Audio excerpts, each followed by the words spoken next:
Theatre বনিবনৰ কাৰণে এটা ভাল মুহূৰ্ত, ভাল দিন। কাৰণ আজি এটা বৃহৎ পৰিকল্পনালৈ আজি এই আখৰা শিবিৰটো তেওঁলোকে মুকলি কৰিলে। গতিকে মাংগলিক অনুষ্ঠান, নাগাৰা নাম চলি আছে, আমাৰ ইতিমধ্যে অনুষ্ঠান হৈ গৈছে আৰু নটৰাজৰ বেদীত শৰাই আগবঢ়াইছে। গতিকে শুভ কামনা মাতা দিনত এই কামটো আগবঢ়াইছে। ময়ো ইয়াত অলপ জড়িত হৈ আছো। মোৰ প্ৰযোজক বিতপন দাসৰ দেউতাক মোৰ খুব ঘনিষ্ঠ বন্ধু। থিয়েটাৰখন কৰিম বুলি এটা প্লেনিং লোৱাৰ পিছৰে পৰাই তেখেতে মোৰ লগত সততে যোগাযোগ ৰাখি আহিছে যে থিয়েটাৰ এখন কৰিব। কিন্তু থিয়েটাৰৰ বৰ্তমান বেয়া দিন চলি আছে, বেয়া যুগ চলি আছে। তেখেতক কিন্তু মই নিগেটিভ চাইডৰ কথাখিনিও মই কৈছিলোঁ যে থিয়েটাৰৰ বহুত বেয়া দিন চলি আছে, আপোনাৰ নকৰাই ভাল নেকি? তেখেতে নহয়, এটা উৎসাহ তালৈ ওলাই আহিছে, তেখেতে কৰিবই আৰু তেখেতৰ বিশ্বাস আছে আৰু ভালকে চলাই নিব। সেইকাৰণে তেখেতৰ লগত সততে যি মোৰ পৰা দিহা পৰামৰ্শ বিচাৰে, প্ৰায় ২ বছৰ কাল থিয়েটাৰ ভ্ৰাম্যমাণ থিয়েটাৰৰ লগত থকা অভিজ্ঞতাৰ তেখেতে মোক কেতিয়াবা কিবা দিহা পৰামৰ্শ বিচাৰিলে মই দিয়াৰ প্ৰয়াস কৰিছোঁ, চেষ্টা কৰিছোঁ। তাৰোপৰি নাটক এখন আছে বদনামী বন্দিতা। যে বন্দিতা হ'ল তাৰমানে এজনী ছোৱালীৰ নাম, হয়তো নাটকৰ নায়িকা হ'ব পাৰে। যে বদনাম, যে মানুহে কেতিয়াবা সমাজত হক কথাটো বদনামী হয় আৰু মিছা বদনামো হয়।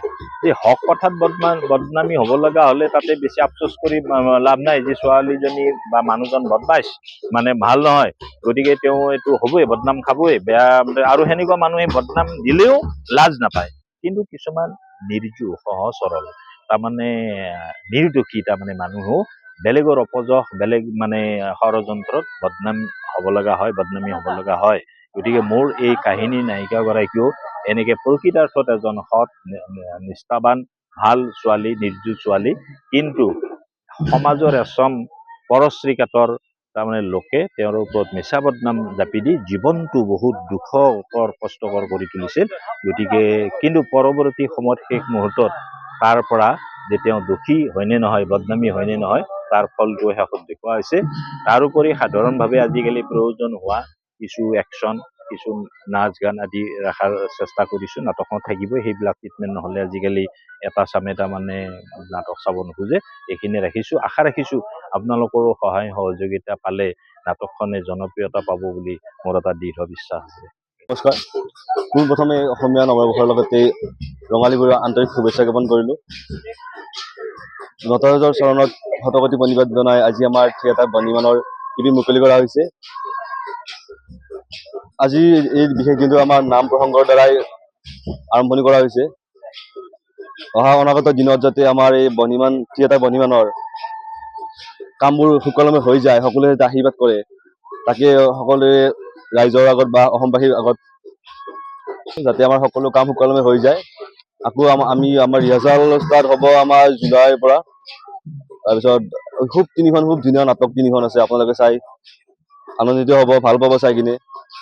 আশা কৰোঁ সকলোৱে ভাল পাব। ধন্যবাদ। ঘৰত আনন্দ আৰু সম্পৰ্কৰ চমক বজাই ৰাখিবলৈ জৰুৰী হৈছে সকলো আনন্দময় মুহূৰ্তত মৰমৰ উপহাৰ দিয়াটো। সেইবাবে মধুশ্ৰী জুৱেলাৰ্ছে আনিছে সকলো ৰঙীন ক্ষণৰ বাবে বিশেষ গহনা।